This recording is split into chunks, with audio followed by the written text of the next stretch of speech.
ابھی پچھلے دنوں ایک خبر نظر سے گزری ہے، موقع نہیں مل سکا، بہت ساری ویڈیوز سامنے تھیں، ان کو بنانا تھا، موضوعات آگے پیچھے ہو رہے تھے، لیکن یہ پتہ نہیں کیوں سلپ ہو گیا۔ میں دوبارہ اس کو پکڑ کے لائے ہوں۔ 9 مئی ہمارے بڑے سرکار کا بیان آیا ہے کہ 9 مئی کے معاملات پہ اگر معافی مانگ لی جائے تو مفاہمت ہو سکتی ہے۔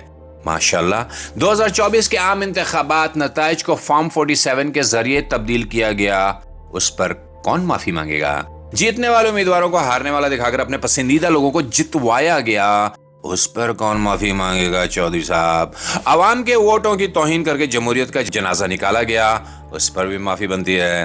تحریک انصاف کے ہزاروں کارکن، خواتین، طلباء، بزرگوں کو بلا وجہ گرفتار کیا گیا۔ 9 مئی 2023 کے بعد قیدیوں کو جیلوں میں ڈالا گیا، مقدمے جعلی اور فیصلے سارے پہلے سے طے شدہ۔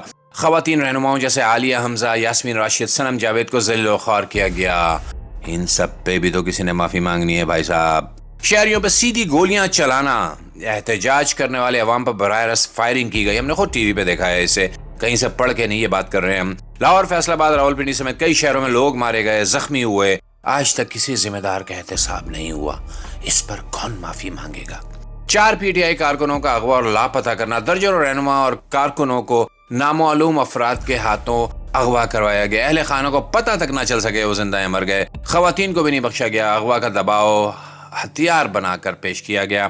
ان سب چیزوں پہ بھی معافی شرط ہے۔ میڈیا کی آزادی کا قتل، تنقیدی صحافی عمران ریاض خان، ارشد شریف، صابر شاکر کو ہراساں کیا گیا، اغوا کیا گیا، اور ارشد شریف کو تو جلا وطنی میں قتل کر دیا گیا۔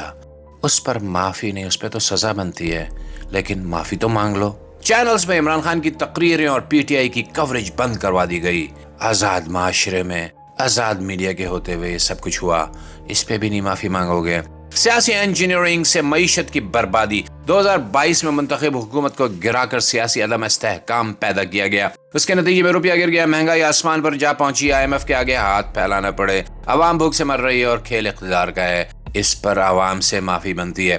عدلیہ پہ دباؤ اور کینگرو کورٹیں، عمران خان پر 150 سے زائد مقدمات بنائے گئے، گھنٹوں میں فیصلے، عدالتوں کو محض ربر اسٹیمپ بنا دیا گیا، جبکہ کرپٹ سیاستدان ڈیل کر کے آزاد پھر رہے ہیں۔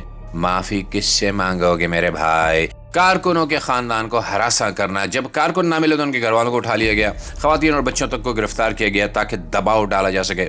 سیاست میں وردی کا عمل دخل، اللہ معاف کرے، بارڈر بچانے کے بجائے یہ فیصلہ کیا کہ کس نے جیتنا اور کس نے ہارنا ہے۔ فوج ریاست کی محافظ سے زیادہ ایک سیاسی کھلاڑی بن گئی ہے۔ جمہوریت پر مداخلت کر کے پاکستان کو عالمی سطح پر بدنام کیا گیا، دنیا بھر میں پاکستان کی پہچان یہ بنی کہ یہاں ووٹ نہیں بوٹ چلتا ہے۔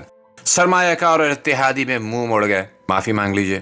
آج وہ کہتے ہیں کہ عمران خان معافی مانگے، مگر حقیقت یہ ہے کہ عمران خان نے غلامی سے انکار کیا ہے، جھکنے سے انکار کیا ہے۔ اصل معافی تو ان لوگوں کو مانگنی چاہیے جو جھک گئے ہیں اور جو بک گئے ہیں، قوم سے، آئین سے، ووٹر سے، لاشوں سے، اور اس ماں سے جس کا بیٹا انہوں نے چھینا۔ میں ہوں ندیم ندوی اور دیکھتے رہیے تحصیل لاؤڈ اسپیکر۔ اللہ حافظ۔